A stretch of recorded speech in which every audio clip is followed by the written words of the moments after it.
Good morning. Good morning, everyone, and welcome to our 5th series of Innovation to Action on Workplace Culture. Today's 5th series is brought on the topic of connection and community, overcoming workplace loneliness. So thank you so much for all of you who are here joining us live stream and in person. Our colleagues, guests, and friends of Boston University community welcome you. My name is Amanda Bailey. I'm Vice President for Human Resources. It's my pleasure to welcome you to this morning's event. Today's event is being brought to you by the Office of Human Resources, and we thank you for your time and the dedication you have to learning. A little bit of background about the series. We have become familiar over the past several years to learn more about the complexities to address evolving work in the future. We know that the principles of the future of work, namely the evolving nature of work, the evolving needs of employees at work, and the evolving work location, must be addressed to perform better improvements. Today's discussion offers insights and research-informed outcomes to a variety of influences and trends, most popularly flexible work. To that end, today's event is dedicating to learning how we can learn to support and practice overcoming work loneliness in today's environment. Recently, Gallup has reported that U.S.-based work locations had a 32% of hybrid work arrangements across the U.S. in 2019. But this year, it's increased to 55%. Exclusively remote work arrangements during the same time period, 2019 to this year, actually declined from 60% to 19%. In-person work during the same period has increased from 8% in 2019 to 26% in this past year. While flexible work has often been cited as a factor to feeling lonely when working, today's discussion actually takes a closer look well beyond flexible work. Our goal today is to first understand key definitions and trends on why we are experiencing loneliness at work, contributing factors to work loneliness, leadership approaches to address these factors, and the significance of psychological safety in understanding work loneliness.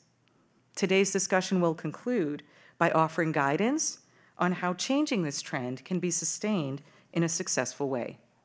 I'm excited about what I will learn today, and I hope you are too. A few housekeeping items for our guests in person and online. As we begin our discussion, for our in-person audience, please take a moment now, if you can, to silence any devices you have. For our virtual guests, live stream, welcome. Please take a moment to mute your audio as well. Now for a few moments of recognition. I'd like to thank our esteemed panel guests today, our keynote speaker, and our panel moderator for your time, your expertise, and your dedication to this topic. I'd like to also thank our BU colleagues across many departments for their dedication to make today's event happen. Among them, events and conferences, productions, marketing and communications, our dining services team, community safety and preparedness, and of course, all of our colleagues across BU Human Resources. Turning now to our guests leading today's discussion. First, our keynote speaker today is Dr. Alisha Moreland-Capuia, commonly referred by all of her colleagues as Dr. AMC. We really like that, Dr. AMC. Dr. AMC graduated from Stanford University with a bachelor's degree in biological sciences and a minor in urban studies.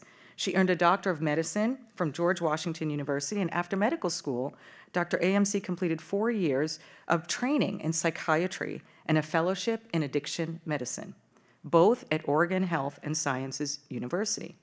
Dr. AMC is the co-founder of the Capuia Foundation and co-leads a family-built and run primary care health clinic in Angola, Africa. She is an expert in trauma-informed systems changes and has specifically interacted with numerous and various aspects within the criminal justice system.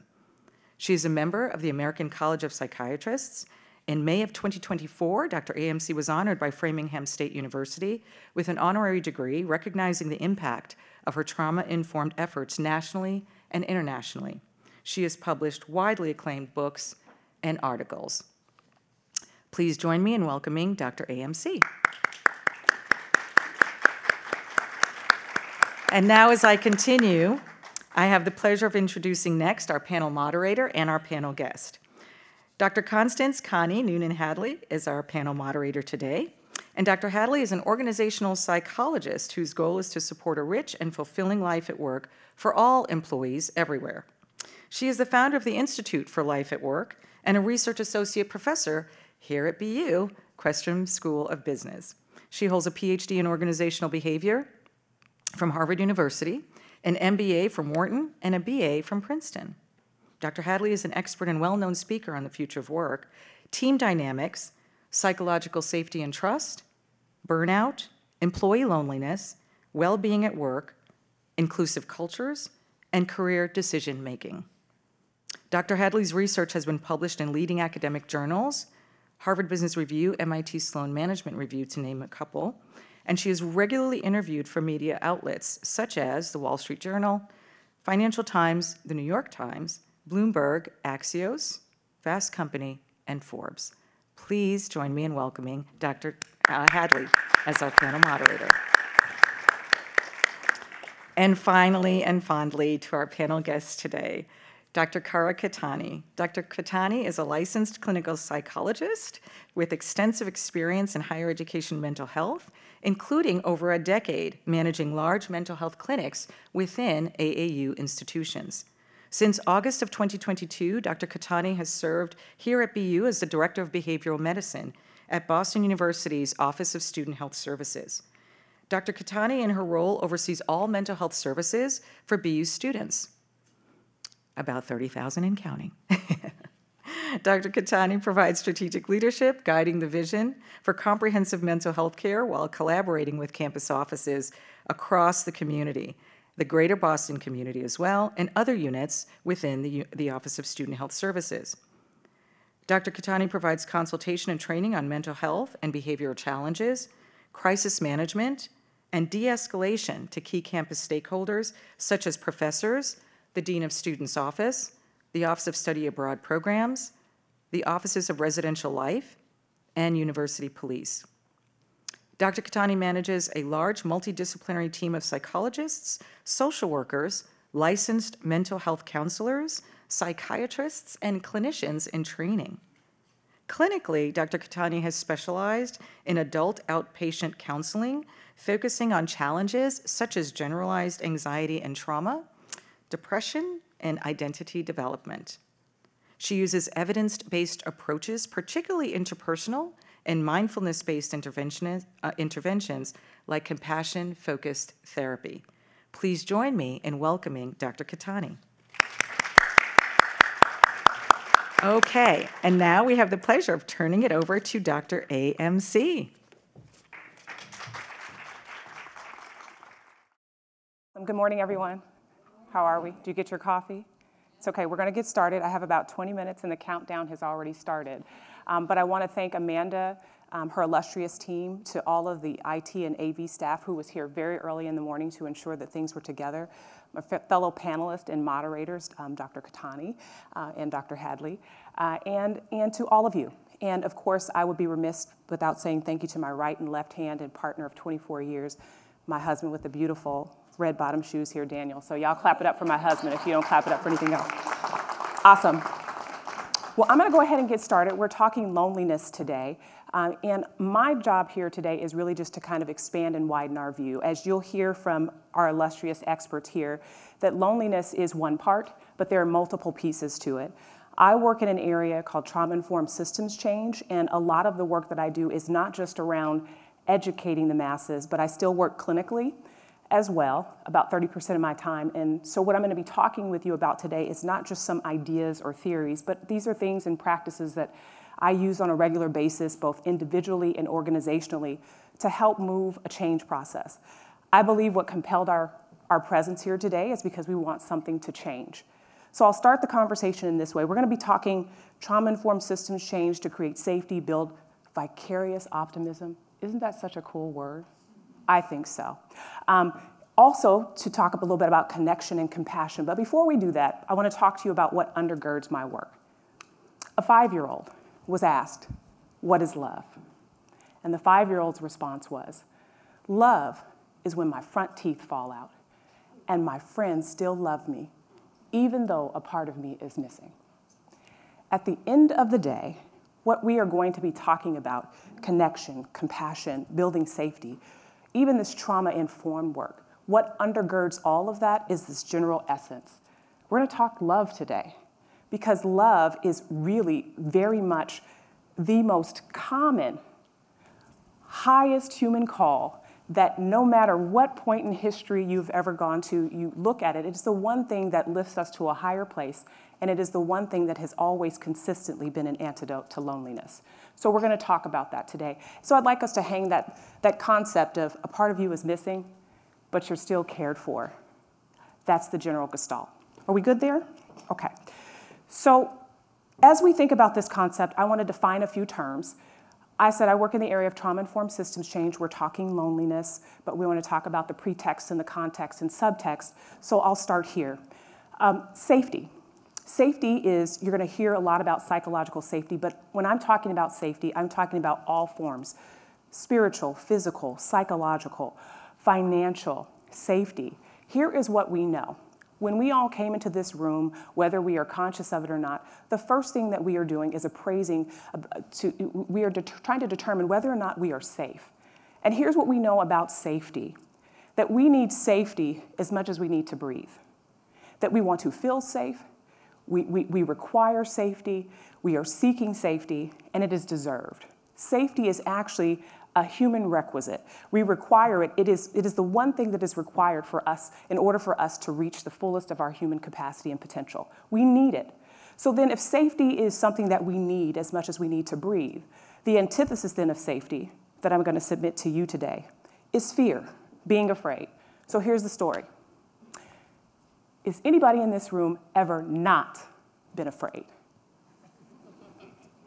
Silly question, right? Well, not really, though. The bottom line is this is a point of convergence, because no matter when or where I've asked this question, whether it's in Africa or the UK or Canada, everyone has basically, I got the quintessential eye roll, as some of you gave me today, which is okay. You can roll your eyes, but here's the bottom line, that everyone has said, of course, AMC, we have all been afraid. It's the one human condition and experience that we can rally around. But we can also rally around things like joy and healing too. But I want to make a point about this fear thing. If I said safety is a human requisite, and we need it as much as we need food and water, then the antithesis of that is to be afraid. So let me describe this in these terms. Fear is the one thing that we all share, we understand. We understand that this fear or being afraid is a part of our natural human proclivity towards survival. What we also know about fear, and I'll try to use this fancy pointer here. Let's see, does it work? Yep, it does work. So I want to describe this slide here. Now, I work in an environment where, at McLean, where a number of my colleagues study this small midbrain structure called the amygdala. And the amygdala it always gets all of the love, because it is where the fear center is, it's where fear learning takes place, it's where fear extinction takes place. I mean, the amygdala is very much involved. Many of us are led by our amygdala before we're led by our prefrontal cortex, and that is a sad reality. We're writing a whole book about this. It's actually quite interesting. However, the amygdala is not the only business in town when we've been afraid. What I want to submit to you is that each of our brains looks similar when we've been afraid. It is a full brain and body response. So I just want you to know that when we've been afraid, there's a sensory aspect of fear that's mediated by the thalamus. There's an emotional memory aspect of fear that's mediated by the hippocampus and the amygdala together. There's an attentional cognitive aspect of fear that's mediated by the cortical aspects of the prefrontal and medial prefrontal cortex. And then there is a physiologic aspect of being afraid, as mediated by the hypothalamus in its connection to the pituitary and adrenal gland, also known as the hypothalamic pituitary adrenal stress axis. If you don't remember any of that, here's what I want you to know. When you and I have been afraid, we have also been stressed. And none of us were designed to be chronically afraid or chronically stressed. So this is an open book exam. You can phone a friend and tap your neighbor. What do you suppose happens is on the screen when this fear/stress response, which is a part of our normal human proclivity towards survival, which is also, by the way, meant to be both fear and threat limited and time limited. What do you suppose happens when this fear/stress response doesn't quite turn off? I'm going to give you 10 seconds. Neighbor, tap your neighbor. What happens? It's on here. Huh? Trauma, yes. Okay, we'll get a gold star. Y'all need to drink more coffee. Where's the kombucha? Okay, here's the deal. So I'm just defining terms here today because I want us to acquiesce around these themes for a shared understanding. One way, now notice I want to underscore the word one. One way to think about the neurobiological underpinnings of trauma. I'm not talking about trauma types, because there are various trauma types, early childhood trauma, geopolitical trauma. I'm talking about a more universal way to think about the neurobiological underpinnings of trauma is a fear/stress response that doesn't turn off. Van der Kolk says it this way: traumatization occurs when both our internal and external resources are inadequate to cope with external threat. And I didn't even look at the screen. Somebody say, go B12. Yes. Did you take B12? Y'all not getting these jokes today. All right. Anyway, so we're going to keep moving. Essentially, one way to think about the neurobiological underpinnings of trauma is a fear/stress response that doesn't turn off. So now that we have this understanding, multiple pieces, safety, which is key, core, understanding fear and stress and its relationship to trauma, these definitions, or at least understanding them, help us then to appreciate how these particular elements, when they're present or missing in individuals and in organizations, how we get to either healing or how we get to further chaos. So with that being said, I want to make a few connections. If we understand and can appreciate and agree and come to some consensus around what trauma is, then it's not far off to appreciate that things like loneliness, isolation, and ostracism can potentially be forms of chronic stress and forms of chronic fear. So, and they very much manifest in the brain and the body the same way. So here is what we know for sure. I'll give you the punchline, and then I want to give you a little bit of the neuroscience. We know that we were all primed for connection. Whether we're talking John Bowlby's work, whether we're talking Ainsworth, all of us were designed for interdependence. No one of us was designed to be alone. We are primed for connection. Here's what we know about loneliness, which is a kind of social pain, a kind of social isolation, and isolation in general. All of the literature suggests that when we are chronically lonely or chronically isolated, that there are things that happen to our brains and bodies that are not great. Actually, what happens is that in the case of loneliness and isolation, our hypothalamic pituitary adrenal, that stress axis, it's dysregulated. And basically, loneliness and isolation is like a form of trauma in the way that it impacts the brain and the body. And so essentially what you get is you not only get increased inflammation in the body, which, oh my goodness, if there's increased inflammation in the body, that means that we are now at risk for things like cardiovascular disease, autoimmune diseases, all of these particular things. We also see, in the case of chronic loneliness and isolation, we also see that there is a depression of the immune system. So that means that we are now more susceptible to specific disease states. None of us, and this is the same in animal models and also in humans, we just were not designed to be alone. In the case of ostracism is exclusion, which is an extreme form of isolation. Many folks have felt invisible. I walk into a job, I walk into a workplace, and I feel alone. I feel that no one has looked me in the eye, no one has acknowledged my presence. This idea of ostracism, I'll give it to you like this. The same parts of the brain that light up when you and I have broken a bone are the same parts of the brain that light up when we are excluded or ostracized. So it is literally painful to be excluded. I got to keep moving. You can ask questions later, so I want to make sure we get through the rest of these slides. But I want to briefly talk about burnout and secondary trauma and compassion fatigue. Now, we're going to talk burnout because it is in relationship to this. Burnout in the literature actually is referred to as occupational specific dysphoria. And oftentimes we talk about burnout and we talk about it in isolation, which I think is probably not the most helpful, because generally when folks are burnt, and I'm going to define it briefly, but when we're burnout, it usually is co-occurring with being secondarily traumatized. And that means that there are specific things that are happening around us. And let me just put it to you like this. Have you ever been in a car, you listen to a song, and then 3 days later, you're humming that song? How does that happen? This suggests, and people are smiling because you know it's true, that the things around us, whether we are conscious of it or not, fundamentally change us. And they show up in places when we're not aware. Sort of like secondary trauma. You don't directly experience it, but you read about it, you see it, you hear it, you try to fix it and help it. It impacts you. And it's generally the combination of being burnout and secondary trauma that leads to compassion fatigue. So let me define these terms quickly.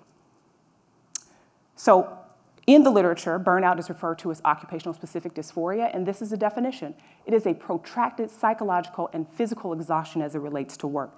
And this is not, I'm physically tired. This is my soul is tired. This is I'm dragging.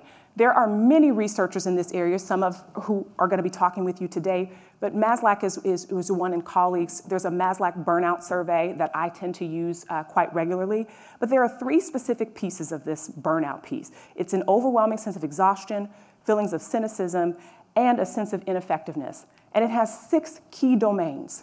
It's about workload, control, reward, recognition, community conflict, fairness, and values. Now, let me say this.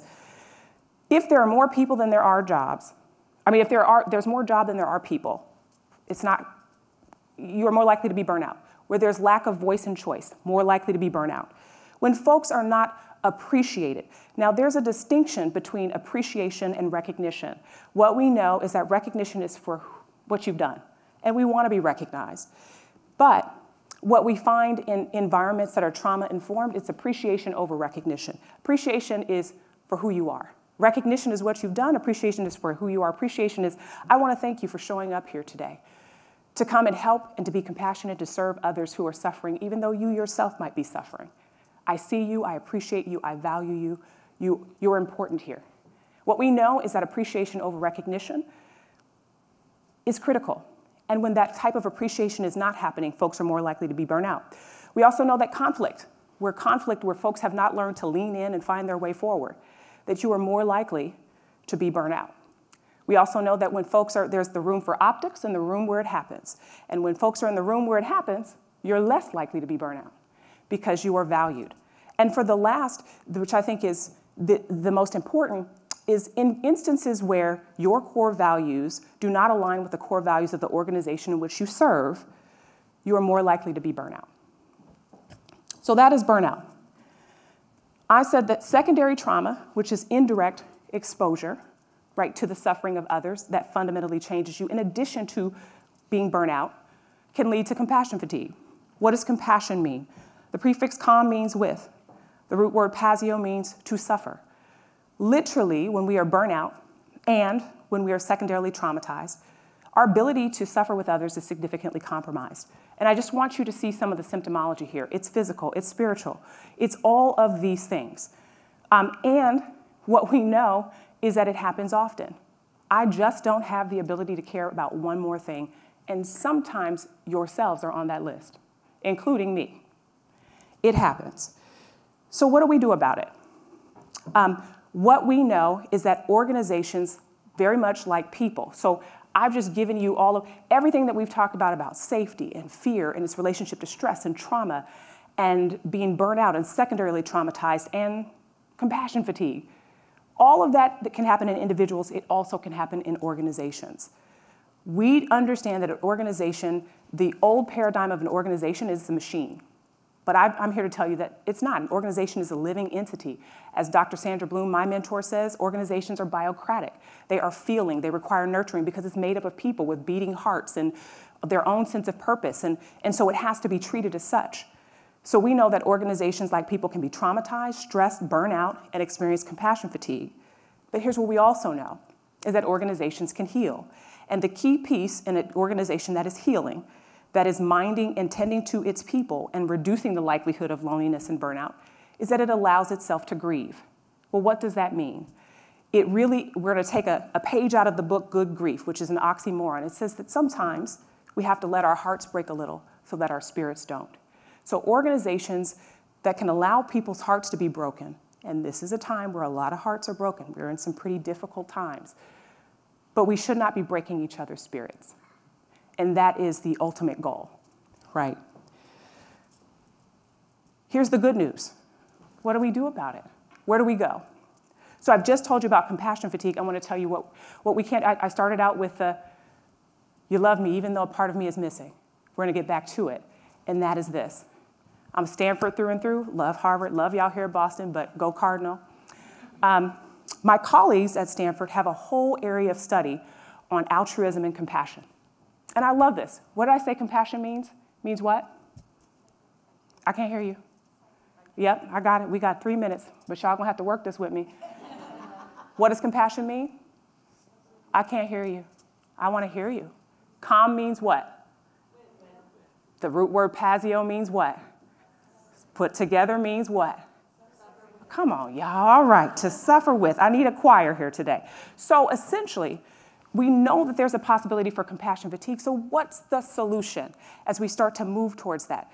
The beautiful thing that we know is that organizations like People Can Heal, I'm able to bear witness to the healing of others and organizations on a regular basis. So one thing I will never abandon is hope, because I've seen it. And so what we know, here's what we know about the literature on compassion. When we suffer with others. These are randomized controlled trials that are being done. And what they suggest is that when we demonstrate compassion, which is easy to do, it really is, when we demonstrate compassion, it is not just beneficial to the receiver, but it is powerfully and transformatively beneficial to the giver of compassion. So what does it mean? It means that when we're compassionate, we're healthier. It means that we have less psychiatric symptoms. It also means that we reduce early acceleration to aging. Let me put it another way, vainly. Our skin is less wrinkled, right? Telomeres are not shortening. Because when we're chronically stressed and we don't demonstrate compassion, it is early acceleration to both aging and death, and we can prevent that by demonstrating compassion. We have overall less worry, less rumination, and less loneliness. So these are things that are in our wheelhouse. We can be more compassionate. And then I'll leave you with these last final thoughts. Schoenfeld et al. Did this study at the peak of the pandemic and really posed this question. I will start out by saying survival is a low bar, but the question was, what do you need in order to survive this moment? This was a listening session. Listening is a form of love. Two things, listening and curiosity are both forms of love. Those are things that are also within our wheelhouse. Essentially, this is what folks told them. Hear me, protect me, prepare me, support me, and care for me. Now, and the hear me part, it's hear the things that I'm sharing with you as someone who's on the front line. Protect me meant make sure I have all the equipment that I need to be safe. Prepare me, make sure I have the training that I need to do the best job I can. Support me, and I really appreciated this. Provide support that acknowledges my human limitations and uncertainties and frailties in this time of great uncertainty. And then the care for me, when you dig deeper into the literature, it meant love me. So that's your answer. Hear me, protect me, prepare me, support me, care for me. And this is where the conversation will start with our panel, and we'll have more. I wanted to just define the terms and expand our view around what we can potentially do to combat and mitigate loneliness. But the question is, what is our job to reduce and prevent needless suffering? Loneliness is one form of needless suffering. It can be prevented. I believe the highest human call is to prevent that which is preventable. So here's the question that I'm going to pose to you all, and then I'll pause for the cause because we're at zero time. That is, has anyone ever asked you what you needed in order to feel safe enough to do your job? Do you answer that in your spirit? The spirit was loud. I heard somebody say, Reality is that this is a question that oftentimes is not asked. And I'll pause there because that's the beginning of the conversation. If safety is something that is required in order for us to reach and to tap into the fullest of our human potential, it is something that has to be focused on individually and organizationally as well. So I'll stop there, and the panel is welcome to come, and I'll take my seat and quiet myself.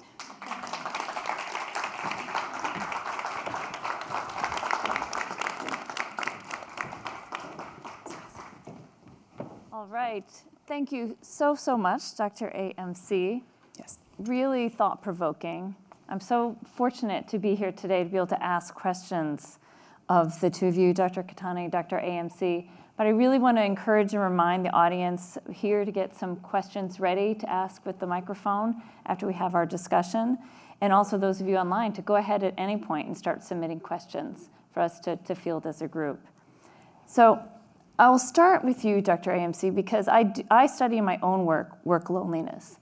And I have to admit, often it's in isolation, just zoning in on this one phenomenon. and you've helped sort of place it into the spectrum of different types of traumatic experiences that people can have at work. And you mentioned burnout as one other type of traumatic experience. But how do you think about loneliness in general in terms of what are you seeing out there in your work as a clinician, as a faculty member, as a speaker, a consultant, and so forth? How do you think about loneliness in the array of issues facing people at work? Are there certain connections you see over and over again? Are there certain trends you're seeing in terms of the rate or maybe who is feeling lonely? Can you explain a little bit more? Yeah, well, the data actually bears out rather clear that over 5 out of 10 individuals are lonely at any given time. And it runs the gamut. And the interesting piece about this is that, you know, loneliness, I believe in 2022, 2023 was deemed a threat to public health, that our U.S. Surgeon General even committed a whole series to how it can be prevented, because what we know is that, again, loneliness is one of those things that, again, accelerates early death. And like if our goal is for wellness and to stay well and to keep communities and society well, the things that we can do, we should. And loneliness is one of those things that can be prevented. We've known for a long time that connection is key. Now, I'm an addiction psychiatrist. One of my colleagues, Dr. Gabor Mate, says this all the time, that the opposite of addiction is not abstinence, it's connection. When we look at resilience, and if you look at any particular resilience survey, whether we're looking at Devereaux's resilience or the adult resilience survey, what is consistent is the call for connection. Now, we don't all need to be connected, you know, to 20 million people. We just need one meaningful connection. We need somebody to love us the way that we need, and that's sufficient. And so in all of the instances, what I'm seeing in whether it is within organizations or even individuals, is that folks have continued to express feeling, it's interesting because it's feeling unseen. So when they're describing feeling lonely, it is, I feel invisible. So it's a kind of invisibility that you can walk into a place and nobody sees you, right? So it is, I've walked into this building, not one person said hi to me. It's been 6 hours, I haven't had any point of contact. And that's sad, right? To not matter, right? So I'll round it out by saying this to introduce 2 other terms, invisibility and mattering. And when folks feel invisible and like they do not matter, it exacerbates this feeling of loneliness. And we need to matter. We need to be valued and feel valued. So those are the trends that I've appreciated, whether individually or organizationally. Well, thank you. And I'd like to turn to you, Dr. Cattani. So you're very central to our life here at Boston University. I mean, being in charge of the Center for Behavioral Medicine, I'm sure you do see an array of issues come to your door, but also just being a member of the faculty, a member of the community here. You hear from colleagues across the university. What are you seeing in terms of trends about loneliness, about what is going on? Is this something you feel is increasing or decreasing? Are there other types of comorbid symptoms and illnesses or mental health concerns that you're finding in your work? I definitely agree with Dr. AMC, just seeing similar patterns, and especially following the COVID-19 pandemic, definitely seeing patterns of people feeling disengaged. Of course, as Dr. AMC mentioned, you know, the Surgeon General's report and this idea that at least 50% of adults in the US are indicating that they're lonely. And so, of course, in our workspaces, that shows up in the form of disengagement, maybe a hesitancy to exercise your voice. And I think, you know, I was thinking, coming into this conversation today, of course, my orientation is often focused on students and how it shows up, but students are young adults, so they're adults just like us, and I think that it plays out similarly. You know, I would expect that students are maybe struggling to speak up in class or go to their professor's office hours because they feel insecure And what we know from the clinical data on students is that there has been this increased loneliness, and it's layered with social anxiety and sometimes trauma, like Dr. AMC was pointing out. In the past year, we're seeing those levels, instead of continuing to increase, they've kind of leveled off, which is good news, but it's still the case that the psychiatric diagnosis among college students that we've seen the biggest increase in over the last decade is social anxiety. So I think it's still really important. And I'm curious, just to turn back to you, Dr. AMC, in your work obviously with your patients in the hospital setting, but among your colleagues, are you seeing any trends in this level of connection and loneliness? Yeah, I would have to say, because it's difficult to ignore the geopolitical environment that we're in. I think that folks are feeling more increasingly isolated based on sort of your core beliefs about what you believe the world should look like, and also what you believe is fair.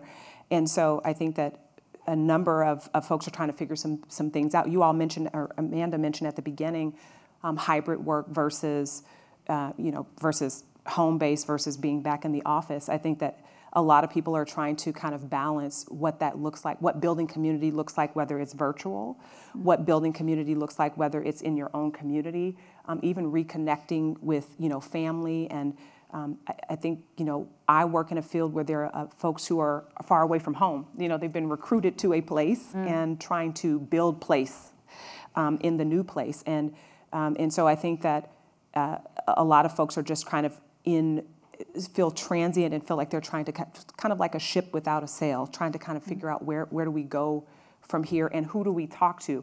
So I started the conversation around safety. Most of the time, it's a one thing that's sort of expected and needed, but it's not worked on. It's not talked about. And my question for folks is like, how do you build conditions for safety for everyone in a community if you never talk about it? Right? So I pose the question and to say, well, what do you need? I don't ever make assumptions about when anybody that I work with needs to be safe. I ask them, and some people's answer is like, I don't know. And then what we add to the end of that is I don't know yet. But I want you to know that I care about the fact that you feel and need to be safe in this space, so we should continue to explore it on a regular basis. The other piece is the more that we talk about it, the better we all become about building the conditions. So I said, has anyone ever asked you what you needed in order to feel safe enough to do your job? And 9 out of 10 folks would tell me, no, I've never been asked that question. And then I said, well, for those who did say that someone asked them that question, I said, well, did they take the information and do something with it? And they would say, no, not quite. And then the third part of that is, then did you turn around and do that for someone else? Did you continue the conversation? So here's what needs to happen in that essence is you need to ask the question, get the data, meaningfully co-construct. You don't even have to come up with all the answers yourself. You have a bunch of data there. Then you get to meaningfully co-construct the kinds of environments that you want and deserve to live and work in. And then keep the cycle going, right? You can't just, it's not a one and done. We don't put it on the shelf. We continue the conversation because we care and we want to create that. And so that's what folks are talking about, where I'm at, like, how do I need to feel safe so that I can tap into my creativity and continue to do my job. That how do we do that? And so those are the conversations that we're having. And I want to get back to some of these solutions in a little bit. Before we get there, though, Dr. Cattani, Dr. AMC just mentioned remote and hybrid work. That's certainly been a point of conversation about its relationship to the widespread loneliness that we're seeing. You have an on-campus, center. Most people work here and go to school here in a way that many other organizations are not seeing the sorts of in person. But nonetheless, there are still many opportunities to work remotely or to even take online classes here. How are you finding that particular factor, the in-person versus remote conversations and communications, are affecting people's loneliness? I think that's a really good question, and it's so complicated. And I think there's been this tendency to say, well, hybrid or remote work is the problem. But I know, like Dr. Hadley, you have some of your own research that points out that there's so much nuance around this. And so I currently manage a hybrid team. And I would like to think, one of my associate directors is here, so he can probably vouch for me, that we have a really connected team. And so I think that it's just important to recognize that, of course, it can play in, right? Because it makes it harder to connect in certain ways. But I think what I would argue is that we've just had to learn to be intentional about connections. And so those of us that are at the office, we're good about leaving our doors open. Of course, we do patient work as well, so the door has to be closed a fair amount of the time, but we really deliberately try to keep the door open. We've tried to put things into our culture, like just an expectation of you're not gonna have all the answers and come ask for help. And we have an office manager that models that really well. And so I guess that's what comes to mind for me, is that I always want to get away from sort of the all or nothing thinking that there's one thing that's causing this problem, and if we were just all together, it would all be fixed, because I think we've probably all had the experience of being in a group and still feeling lonely. Mm-hmm. Absolutely, I've seen that myself. And Dr. AMC, what about other factors above and beyond the remote work that you think can be particular triggers? What is particularly, I'm interested in things that are happening systemically in organizations that might leave someone out in that sense of isolation or even ostracism that you described. Yeah, well, it's interesting because I was having a conversation just last week, and folks were kind of making statements, and I leaned in and I was just like, but how do we know? And they kind of froze in the room. Was like, what? Why are you asking me that? I'm like, well, how do you know that to be the case? So my call is going to always be for get more curious. Can we be perpetually curious? Can we ask an additional question? Can we move away from assumption? And can we welcome the shared expertise, honor the shared expertise in the room? Can we tap into what people know about themselves? So here's what I'm always going to be banking on. You are the expert on you. And that will be honored in any space that you're in with me. So to the extent that we tap into people's expertise and ask them, again, it's about the asking and the communicating and trusting what folks know. And then here's the other thing, being okay with trying something on, because, honey, I'm good for trying on a good outfit. And if it don't fit, guess what? I can take it off. So it is giving folks the freedom to try something on and to say, if it doesn't fit, we can just take it off and try again. Right? It's okay. So it is leaving room for inquiry, leaving room for great curiosity. And that, in essence, just even that piece is connecting. The other piece is, because when we make statements as opposed to asking questions, that's a way of just sort of dismissing folks. And it exacerbates this sense of you're invisible to me. Right? If I'm just assuming I already know I'm looking at you based on what I look at, based on what I think I see, I'm making a judgment call versus asking a question. That's a form of isolation and ostracizing. The other piece is I ask folks about policies and practices. I believe that we want to be inclusive and we want to create environments where folks are safe. But the policies and practices, oftentimes I ask, do they represent our policies and practices, our greatest fears or our greatest hopes? Mm. And when you ask that question, it's a little more profound, and people will stop and say, well, what do you mean? At the end of the day, there's an opportunity, again, for continuing to review things and revise and to reframe and revisit, and there should be a freedom in all of those re's. We get to re, which means to do again, to review, to repeat, to right? And so it's offering the freedom in that. And honoring again the shared expertise that is in the space. Thank you, Dr. Cattani. I'll go back to you now.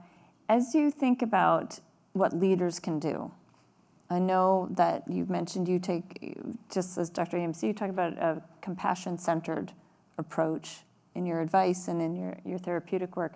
But can you describe more what that looks like as a leader? How do you become and act as a compassionate leader? And how does that help alleviate the loneliness that people might be feeling? I think for me, I'm constantly thinking about what it means to prioritize relationships over transactions. I feel like you mentioned that in your talk as well. But of course, you have to be revisiting that every day, and like in all the little things that I do or interactions that I have with my team, what am I conveying? So for example, I think I've especially noticed this. Dr. AMC and I were joking about this. We both grew up out west, and it's a little more of a chill culture versus New England. And so I think one of the things that I think about when I come to work is I feel like we've already built into our systems these metrics that we're making sure people are accountable, right? And do they do their job? And in our world, have they done their notes? Like we have systems in place that hold people's feet to the fire for doing good work. And so I don't need to show up and rub that in anybody's face. And not that anybody ever intends to do that as a boss, but I really deliberately try to focus my interactions with people on flexibility and checking in and getting curious. I love curious. That's just like, if you learn to be curious, it's such a good life skill. But so being curious with my team and really listening or attuning to what's challenging for them, or maybe how their needs aren't being met. Like one thing that comes to my mind is a few months ago, a colleague who I just think the world of that was willing to be vulnerable and say, sometimes I don't feel like my work is appreciated, or I don't get involved much in our outreach efforts. And so then I have that in my head, right? I'm looking for opportunities. How can I elevate this person? Because I see that as my role is, of course, at the end of the day, I need people to do their jobs, but really my focus is about how am I going to support them and elevate them. And I think people want to work for a manager like that. I want to work for a manager like that, Do you ever find yourself facing that compassion fatigue, though, that Dr. AMC was talking about? Yeah, that's a great question. My mentor hates that term. I know. A lot of people do. Why, though? It's real. Well, I think just because I actually really like how Dr. AMC described it, but it's this idea that we don't actually ever run out of compassion, and sometimes I think that term can convey that. But it is true that if you're doing all this hard work and then you don't have your own supports, you're gonna run out of gas. So I think being mindful for me as a leader, trying to tune in and notice where that's happening for my folks. But then, of course, that can also happen to me. And I think that's where we really do have to sort of take inventory and be willing to set boundaries ourselves, which can be hard. It's hard to let people down, or sometimes it's hard to speak up. And so, I think that's a tricky balance. And what about you, Dr. AMC? How do you think about your role as a leader and managing the potential risk of compassion fatigue for you? Yeah, and it is that word fatigue. I almost wanted to go into the etymology of the word fatigue as a way, but I'm gonna stop myself because it is sort of a suspension of compassion. You do get to a place where to reserve parts of yourself that you do begin to avoid certain things. So you can call it what you will, but it is a pulling back from your ability to suffer with others. I think it's real. This leadership piece, there's a whole body of literature on trauma-informed leadership. And Trauma-Informed Oregon, Dr. Mandy Davis and her team they've done tremendous work for the state, but it's also for other states. And probably about 3 or 4 years ago, they did a survey with 100 leaders. And they asked them the question, what is a trauma-informed leader? Now, you all, as we've defined here, a trauma-informed leader is someone who, again, understands safety, the relationship of fear and stress, and how it shows up individually and organizationally. Someone who prevents stress and prevents fear and creates safety, right, would be the positive affirmation of that. But here's what they said. What are the characteristics of a trauma-informed leader? They said that a trauma-informed leader, overwhelmingly, out of the 100 folks who answered this survey, was someone who greets folks on a regular basis and looks them in the eye and speaks to them. Now, is that deep? No. But here's what the literature shows on greetings, even when you look at education.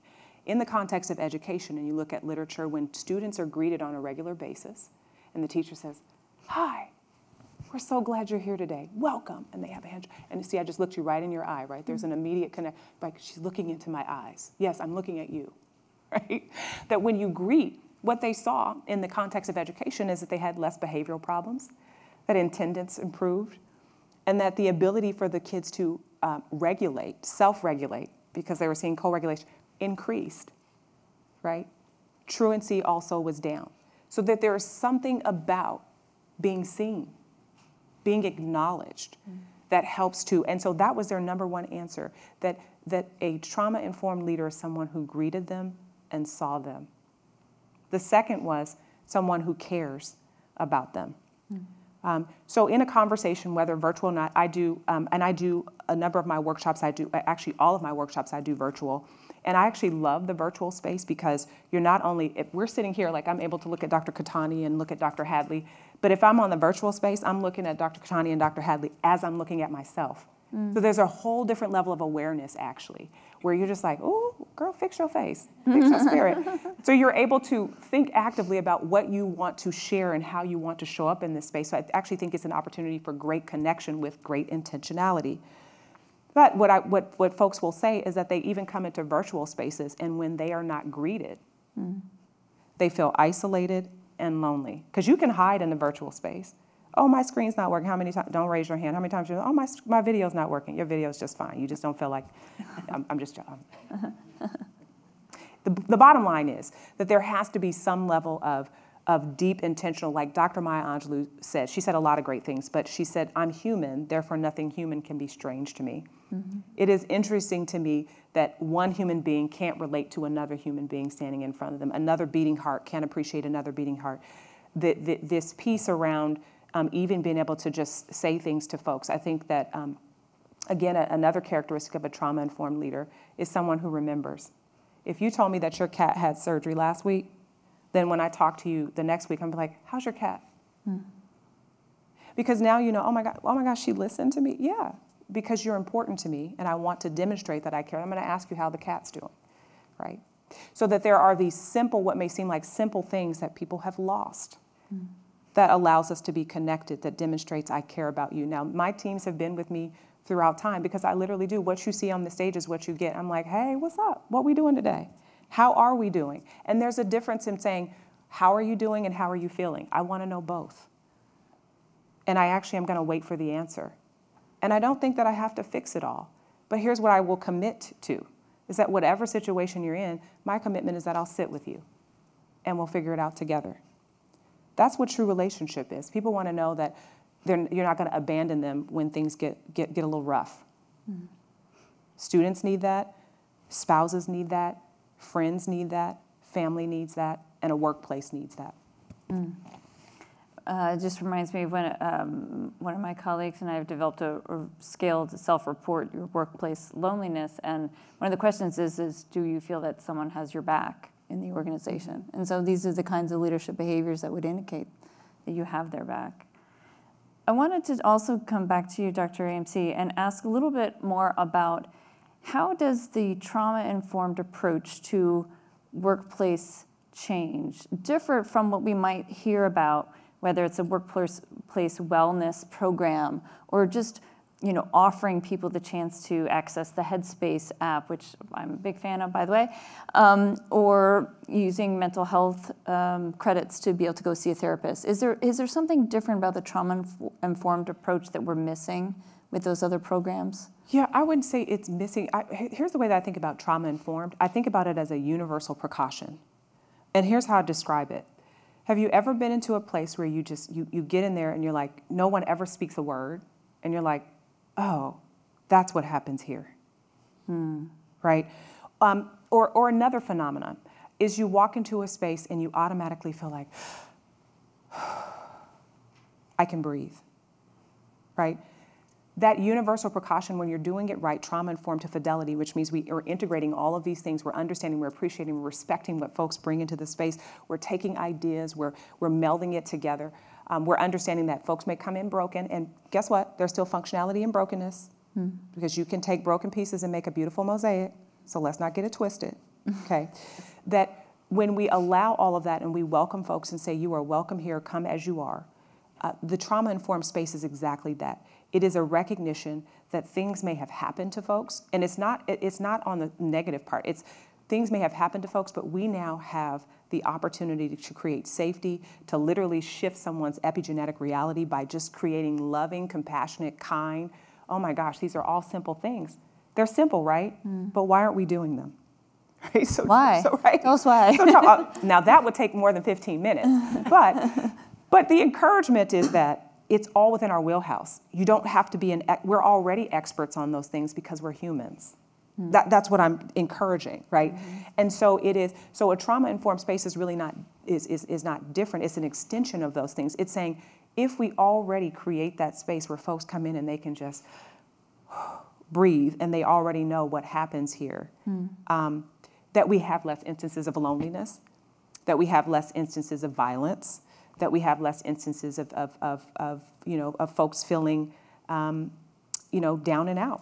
That there's an opportunity that we have to create. And so, again, creating safety, reducing instances of fear where you can, including helping people feel like they matter, which can be done by some of the things that you all have talked about here today as well.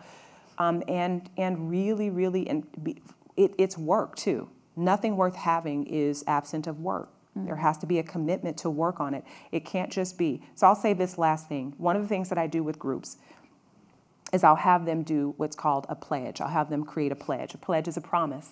When I was a kid, I grew up and this pledge that I used to say at my elementary school, it was like, today, I'm gonna do my best to be my best. Now what's operative in that? Today. It means tomorrow might be something different, but today, we're gonna focus on doing our best. And then a bunch of other things. If, I am unlimited. If it is to be, it's up to me. It's a set of tools that we have. I'm telling you, that little pledge took me through medical school. It took me through training. It took me through life. It took me through babies and marriage. Today, I'm gonna do my best to be. It took me through parenting every day today. So what I ask organizations to do is, if you all were to sit down together and come up with some things, some shared values, and it came in the form of a pledge, what would it look like? Right? That is a part of a trauma-informed practice. Again, it's honoring who's in the space. And it's a consistent thing, and then we're revising that. There's another we're revising that thing on a regular basis. So picking up on that point, Dr. Cattani, we talked a little bit about psychological safety and its role in creating these spaces, but can you define a little bit more for the group who may not be as familiar with that term, what that is, and how do you think about creating it in your own work? Great question. Well, you're going to get Kara's definition. I don't know if I know the dictionary definition, but I think of psychological safety as a space where it really builds on the wonderful concepts that Dr. AMC has highlighted. This idea that I know that I'm safe in a room physically, right? Like you mentioned in your first talk that we naturally kind of scan and we know where the exits are, or we know if it's safe to be physically present in a room. But then there's this added dimension in the world of compassion-focused therapy. We just tweak the word and say safeness, which is that relational factor. So will people in this room have my back? Like if I have trouble getting out of here, would people actually care or notice and come to my aid? So I think of psychological safety as this is a group of people that does pay attention, does care, does see me. And I think an element that I was thinking of as we've all been talking about some of the challenges of being present for people, because it is, on the one hand, we're saying these words that sound simple, but actually everybody struggles to create safety or to hang in there with difficult relationships. And I think one of the key challenges is that we all want to avoid pain. Like it's the plague, And so I think that whether it's in the space of being a friend, a parent, as you were mentioning. I have 4 kids, so I feel like sorry, not sorry to my children that were my guinea pigs in learning to be a better person. But learning to sit with discomfort and not jump in and fix things for people, but actually just hear them. Because I loved how you said, and I say this to patients all the time, like, you're the expert on you. So I'm here to sit with you and be a container to make space and understand what you need. Because a lot of times we don't know what we need. Like, this is not unique to patients, right? Like, I get flooded and overwhelmed with something difficult that's going on at work, and I can't figure out what I need. Like, I need to talk out loud about it, and then it starts to become more clear. So then having people in your spaces, I guess that's another thing I want to highlight about psychological safety and systems is it's not like we need a perfect system that has psychological safety everywhere. I would love to have that. But really, we do need that one person that we can go to and find that sense of safety. That's a good start. Well, that's actually, I want to just follow up on that, because I know in some of the materials that you shared with me about compassionate leadership, there was this great quote about how people need to have, particularly leaders, a soft front, meaning the openness, the curiosity, the willingness to hear others, as well as a strong back, which means the courage to make change, to stand up for what's in their values and so forth. It sounds hard enough to say that leaders should do that. It's really difficult to balance both of those. But how do you do that if you're not the leader and you're in more of an inhospitable environment where maybe you don't have that level of safety or the relationship's built up yet? What advice would you give? And I'd love both of you to answer this question. For the person who is more junior, more new, coming from a different background or whatever it is that may make them feel this isn't as safe as I would like it to be. How do they go forward? Yeah, that's a great question. I guess the way I think about it is that we all do need to have an internal sense of safety. Like, we've talked about compassion, and there's this idea of self-compassion, right? Interestingly, there's good research that shows we're all better at showing compassion towards others than we are towards ourselves. But it's really a muscle that you need to build to take care of yourself and notice what your inner voice is for yourself. And so I think, I'll use myself as an example. I'm newer to the university. I've been here 2.5 years, and certainly coming here, especially in a role where I was supposed to know something and be in charge, it's this setup for feeling sort of insecure, because of course I know my business and I know what I do, but I don't have a lot of institutional knowledge. And so I think some sort of self-coaching or inner dialogue around how would you treat another person who's in your role, Cara, that would feed me in a way that I would begin to trust. I just got to ask more questions. I got to ask more questions of Scott, who's a great colleague. And so I think building that skill for yourself, right? That you have to have some self-trust. And then I think, as I was mentioning earlier, that remembering that just having one person that you can go to, that's a good starting point. So not getting lost in, in my case, I don't know people across the university. I don't have enough connections. That's going to come with time, and just rely on whatever sources you're building today. Thank you. Dr. AMC? Yeah, I would just amplify Dr. Cattani's point. Agree totally. The way that I think about it is in terms of microenvironments, right? It is, I think about it 1 second at a time, 1 minute at a time, 1 day at a time, 1 week at a time. Then you look up, you've got a month underneath your belt. Then you look up, you've got a year. Then you have 10. So it is what I call staying, kind of contributing to, tending to your own little microenvironment, right? Tending to your own little circles of influence, which grow over time. So it does, and those concentric circles begin to grow, but it starts very much, as Dr. Cattani says, with you. So it is, I'm going to be compassionate for myself. I'm going to create safety for myself. Then my neighbor next to me, which is why it's important to talk to your neighbors. Then my neighbor next to me, we're going to create a little safety network here. And then you look up, and I actually am foolish enough, Dr. Cattani, I actually do want the whole world to be safe. I believe that as an individual, a system, like to the extent that we're talking about individual change, we are already engaged in systems change. But I also believe that those other concentric circles like community and world and state, that those things become safer as we continue to create those networks, right? These little ripple effects. And I believe that again, the microenvironment, the being single-minded in our efforts, that it gets us to that point. Because when you get to the place where you feel like, oh, I have to change all of these things all at once, everywhere, all right now, then you end up static and stymied and not moving at all. As opposed to, I'm gonna just do what I can today, this very second, this very minute. And it's at this time and under these current conditions. And to the extent that that reframe is how we operate, is the extent that you look up and you're like, I made it another day. Well, gosh darn it, look at that. So that's my best advice. So, and thank you, and please get your questions ready. We've got another 4 or 5 minutes before we turn to the audience. I think it's a good time, though, to stop and try to collect from you, what are your kind of top 2, 3 recommendations for the members of our audience that they can take, no matter what their level or their position, to increase the level of connection in the organization or champion change at the systemic level so that others can feel that? Dr. Cattani.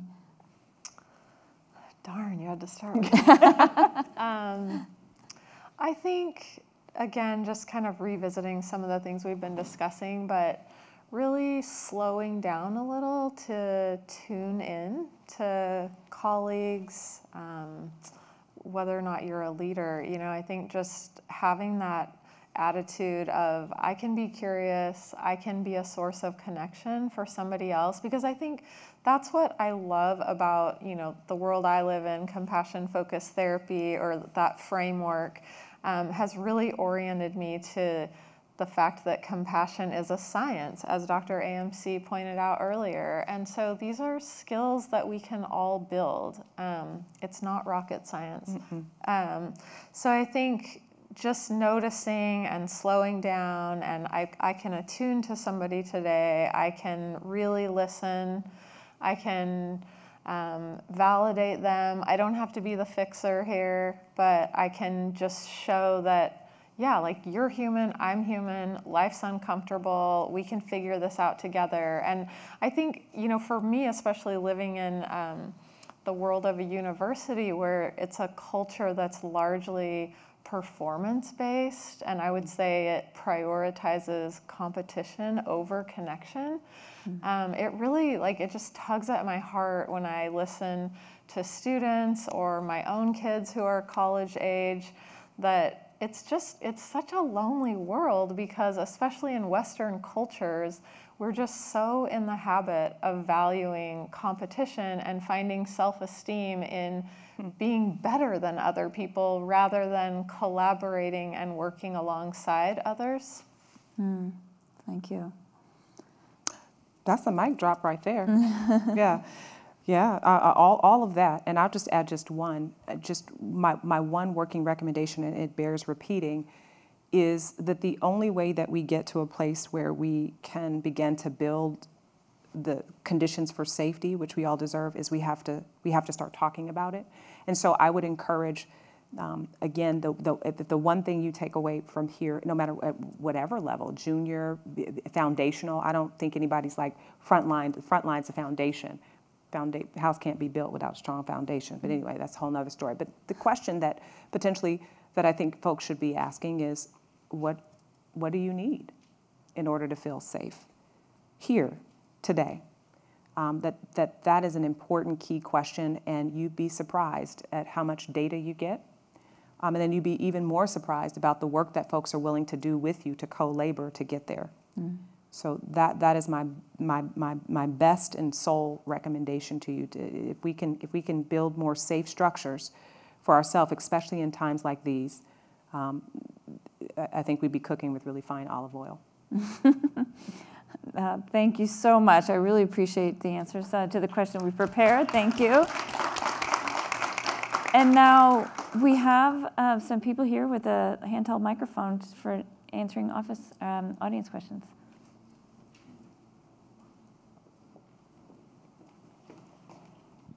Thanks. This is really great. Question for anybody, do you guys think that loneliness, like, do people know that they're lonely? Like, I'm sure there's a spectrum, and Dr. Hadley, you mentioned your scaled self-report, which I think is great, but, and someone mentioned like 5 out of 10 people are lonely. Do we know that we're lonely?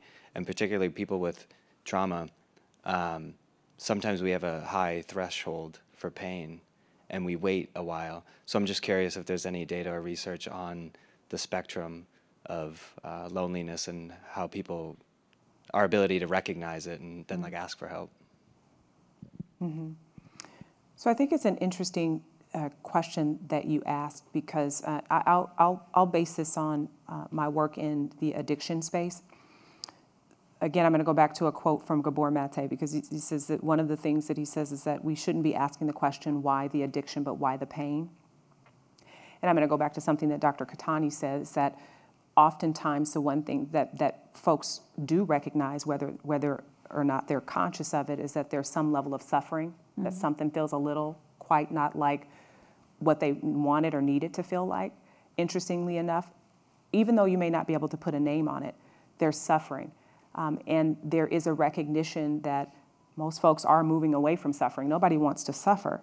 But the real conversation that folks are interested in having, at least when they get to my office, and this is my reframe of it, is there's something here. I haven't put a word on it, but now that you've explained this suffering, it makes sense. So how do we learn to suffer well? Because suffering is a part of the human condition. And so it's not as much as, do we need to put a name on it? There's something happening to you, let's just describe it like that in general, that is not allowing you to fully participate in life the way you want to. We can call it whatever that is.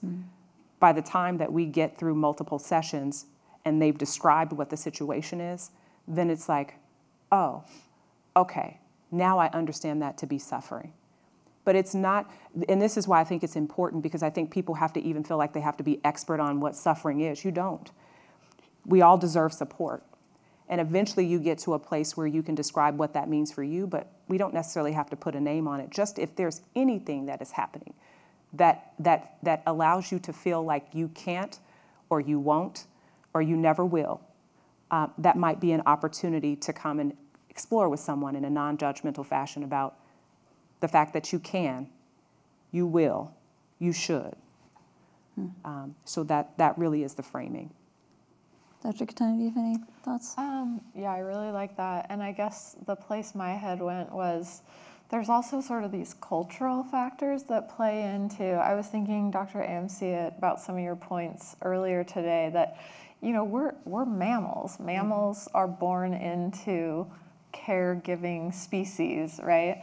And so I think that there's also, thinking about that, then there's also this layer of, depending on the culture you were raised in, there might have been this real emphasis on individualism or being independent. And so what I often have seen with students that I've treated is it's difficult to recognize that having social support might be an antidote to this problem. And especially because people often have so much shame associated with the pain that they feel. So the last thing they want to do is share it with somebody.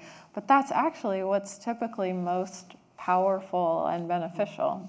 And I'll just add one other point on that, because I have studied the willingness to self-report. And really there are layers, just as the doctors were saying here, which there's a level of consciousness. And you were raising this, people are able to suffer through a lot. And may not be fully consciously aware of the level of suffering or the cause of the suffering, in the sense of knowing loneliness. So for example, I was working with an MBA student who was going to, working during the day. He came to our evening MBA program at Questrom, and he came to me saying he didn't like his job anymore. And he said the reason was because he didn't like the industry. And over the conversations that we had, it became clear that he was really more lonely than anything else. And that was the problem versus the content of the job itself. So he was aware there was some pain, and was kind of muddling through it and had a different solution because he attributed it to a different cause. But then there's, beyond the conscious level, there's the other issue of reporting it, because it's so stigmatized, especially in the work world. You know, being able to say to a colleague, I'm lonely, feels very scary, and You don't want to jeopardize your job or your reputation or your career potential by admitting something that may make you look weak or ineffective in some way or unlikable. So there are many layers to this whole discovery process that we all have to go through in unpacking our level of loneliness and whether we're lonely and whether others are as well. And being really mindful when you're asking those curious questions. I wouldn't start off by asking someone, "Are you lonely?" They're probably not ready for that yet. Give them some time and warm up. Other questions from the audience? And please feel free to direct it to anyone here on the panel or just to the group. I'm sorry. So wonderful to see all of you, and my apologies, I missed some of the beginning. So let me know if my question is not really connected. But I wonder a lot about, being lonely in a crowded space, right? And often in workplaces where we may not be physically lonely, often people are lonely. And what would be your recommendation, especially in a workplace or even in a student community, to ensure that we are taking care of that without somebody having to say they're lonely, or us having to reach out and ask if they are, right? So I don't know if there's any. So you're asking, it sounds like, about the reality that people can be lonely while interacting with people every day in a group, maybe even on a dedicated team. So being aware of that is one thing, but also then giving that as a possibility. How do you detect it? What do you think about that? So I had talked earlier about creating trauma-informed spaces as sort of a universal precaution. So I'm going to go back to I ask, right? So when you ask people, I ask, what do you need? How do you want to be greeted? Because I think it's important to greet people. So I'm like, because not everybody wants to, it's early in the morning. It's like, please, out of my face, please. Can you just put up a sign, right? And some people are like, I don't need that, right? So what you tell me is what I do. But because I want to demonstrate that I care about what it is that you need, I'm going to ask, how would you like to be greeted? What does community feel like to you? These are questions that I literally ask folks, and then I literally do what folks talk. I'm like, we're going to put this into practice. Let's use what that is. And so everybody, whether it's on a virtual space, so if you've ever been in a virtual space with me, I do roll calls. Hey, how are you? Jenny, how are you doing today? What you doing? And then they put in the chat box, I'm like, okay, we're going to do a feeling word. And then I actually go through and read every single comment. So Jenny said today, Eric said, okay, how are we doing? A roll call, right? And people are like, okay, well, it's hype in here, right? But also, it is that she took the time to read through because you know how people tell you to put stuff in a chat box and things and then you never read them? No, I read it, right? And so we read through it, or when you come in the door, it's, hey, how are you? I just hear my grandmother in the back of my mind saying, when people come into a door, greet them, right? So it's, hey, how are you? And make eye contact, which is also why people know I'm not from here. I'm like, hey, how are you? How you doing? They're like, well, what do you need from me? Nothing, I'm just giving you a hello. And it makes all of the difference. So really all that to say, just ask. I don't make assumptions about what people need. I ask, and then I lean into what they've told me. Dr. Cattani, you want to follow up on that? I think the only thing I would add to what Dr. AMC said is your question made me think about sort of the system level. How do we signal to people that there are spaces where they belong, right? And so I think, here at the university, there are spaces for different sort of affinity groups, or I think you can build that in ways, which is nice. In a workspace, that's maybe trickier. But yeah, I guess your question just made me think it's tricky, and that sense of making sure people have a sense of belonging, there's no easy formula, but I think some of the skills that Dr. AMC is highlighting of not being afraid to just ask, hey, I know it can be tricky to join a new workspace, and how's it been feeling? Are there people you feel like you connect with, or what's worked for you well in the past? Things like that. Mm-hmm. Can I just add one more thing? Because I think this is I always go back to school, because I think as adults sometimes we make things more complicated. I remember in elementary school, every single one of the kids got their picture taken if they wanted to, or they could give an image of something that meant something to them. So sorry about that. They could give something that meant something to them, so it could be a picture of their stuffed animal. And that picture was placed on a star and then hung from the ceiling when you entered the building. And so you know what the first thing these kids would do, which I was one of them? We'd run and just go find our star up there. There's my star. That's the first thing they would do. And it sent a few different messages. Number one is, you matter to this place. You are somewhere physically in this space, right? Even when you're not here, you're a star, right? Look at you hanging from there. And you matter. And it created a sense of community. And I just thought to myself, what would it look like if organizations did something similar, where folks feel like who's running into work? Hardly anybody. Ain't nobody running into work. But that's the feeling that you want. Like, I'm running in there to find my star hanging from that I'm represented in the place. So it gets to this place of mattering and how we create it. And there are simple ways that it can be done. And that's actually one of them. A recommendation that I've made to folks is if you were to ask folks to give something that's representative of them when they come into the space, what would it look like? An art piece. So what, then you come in and you see yourself represented in that way. And so I think that there are things that actually can be done. So I think this is actually a really important question. Thank you. Do we have a question from the online audience? We have a comment and a question from the online audience. First, what a gift to hear from this group. How do you suggest socializing these practices and concepts at a large university like BU? Well, let's start with the one at BU, Dr. Cattani. Solve all our problems, please. Wow, such a good question. I think what I tell myself, because it does feel daunting, universities are not spaces that are oozing with compassion. So I think for me, it starts with me, and I'm trying to be that person within the sphere that I have influence. And I think then as you network with folks, just encouraging that and not being afraid to have difficult conversations. Like, I've definitely had pushback from folks when I have an idea of we were having a conversation maybe the first year I was here about performance evaluations and did we want to tweak things for our department, and I was the voice in the room saying, like, is there actually a problem here? Because I feel like we emphasize this enough with people. So that's just like a silly example, but I think being mindful of what are the practices or policies that we have in place that are maybe reinforcing values that aren't helping us be a place that fosters connection and belonging. And I think I can think of other situations where, like, maybe it's helpful to hire an outside consultant, right, to come in and take a deeper dive on your team. But I do think it's tricky. It's tricky to get the good word out. So hopefully everybody listens to this presentation.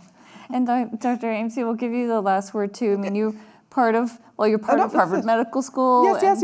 And large systems, but you got, let me tell you, everything that Boston University needs, you've already got it. It's here. It's here in the room. It's here in the room. So I will say to you that what we've shared here today, these are ideas worth spreading. Y'all go watch this video and share it with a friend or two. Thank you. We do have time for one more question? Sorry, I thought we were out of time here. Please, go ahead. My question is for Dr. AMC, and I'm saying this knowing that you only have 15 minutes. So I recognize that. The question that you said you asked everyone is that, do you feel safe at your job, right, to do the work that you need to do? How does that question change for you when you add elements of identity to it?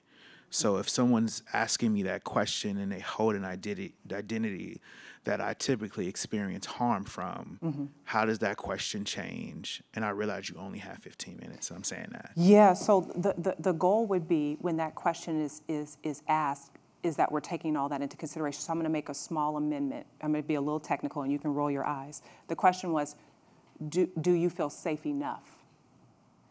Right, so that what this means is that it's leaving some elbow room for us to explore all of the things that you've talked about. When I pose the question, my reliance is on you, as the expert on you, to bring to me what it is that I need to know for some meaningful bidirectional exchange.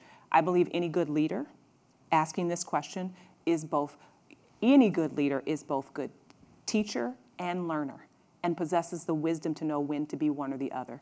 So when I pose the question and I sit and wait for the answer, I'm the student and you're the teacher, right? So it is in the spirit in which it's asked, and it's also being very clear about the fact that you are in the driver's seat here, and my goal is to be as supportive of you at that time and under those current conditions. And that's the quickest, most pithy way I can answer it for you. But All right. Well, and with that, I think we are out of time. Thank you so much to the audience, and we'll have Amanda Bailey come up and close us out.